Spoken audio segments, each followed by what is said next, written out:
talking this morning, guys, in preparation for the show. Matt, you said something that really struck a chord with me. You kind of mused out loud, humorously so. How did I get roped into doing all the stuff that I'm doing now? But listening to Danny talk just now, I get the feeling that you consider it a privilege. Absolutely.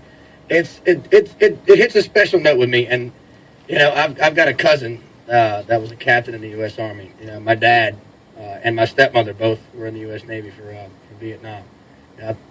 Plenty of family members were involved in the military in my life, and for me, it's long overdue. It's one of the for me a personal feeling of an epidemic in this country that people forget about veterans. Veterans have been forgotten over the years, and it's long overdue for people that either are veterans, aren't veterans, family members of veterans, significant others, spouses, to take the time and give a handshake, say a thank you, give a hug, anything to make them feel better, because it's really hard for a veteran to go overseas and go through what they go through that a lot of us would never ever go through, and for them to have to come back here and try to readapt themselves to everyday life, and for people to ignore the fact that we can sit here in this room and do what we're doing right now, just for the fact that someone put a uniform on and walked the walk and talked the talk at the same time.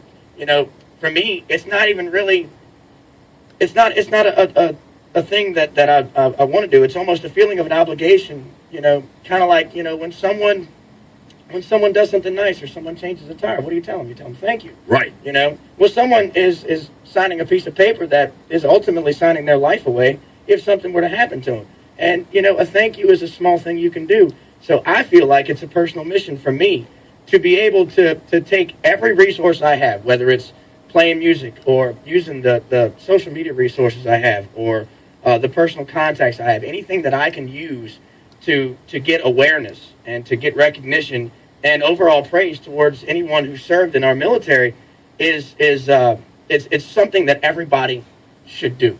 Speaking of playing music, you're in a local band, and there's going to be an awesome lineup of live entertainment. Folk here in South Louisiana, anytime we get together for anything, live music is one of the featured events, and of course, it's not going to be any different this weekend. No, this weekend we've got 4 bands starting at 2 o'clock. Ed Hopkins will be doing an acoustic show to start off the whole thing, and then after that at 3:30, some personal friends of mine with a band called Ampersand, they'll be playing from 3:30 to 4:30, and then after that, my buddy George Allen Truex and the Hazard Outlaw Band, they'll come up, and then right at around 6:30, my band, personal plug, Hometown, will be playing. That's my buddy Patrick Banta and David Cornett and Bo Burks and myself, and it's going to be a good time. It's a lot of different kinds of music. You go from classic rock, you'll have your country, you'll have your blues, you'll have your funk, and then, our band does a variety of everything. Right. Because I've always prided myself on taking and putting all the genres of music together to, by the time you're done listening to us, you like at least one song we play. It's kind of like a representation of our armed forces and our veterans. I mean, you've got all races, creeds, colors, ethnicities, and that's a perfect way, just an observation, to celebrate what you guys are celebrating. Now, I'm sure there's some folk listening right now, guys, that are saying, oh, man, I'd love to go, but, what am I going to do if it's raining, it's already kind of blustery and cold outside? What do you say to the folk in that regard? Well, as of right now, the event venue that we had, obviously, from the looks of the forecast, it looks pretty bad. So we were going to do it as far as, outside in front of the USS Kidd on the levee, but we are coming up with a contingency plan right now. We have 3 different options.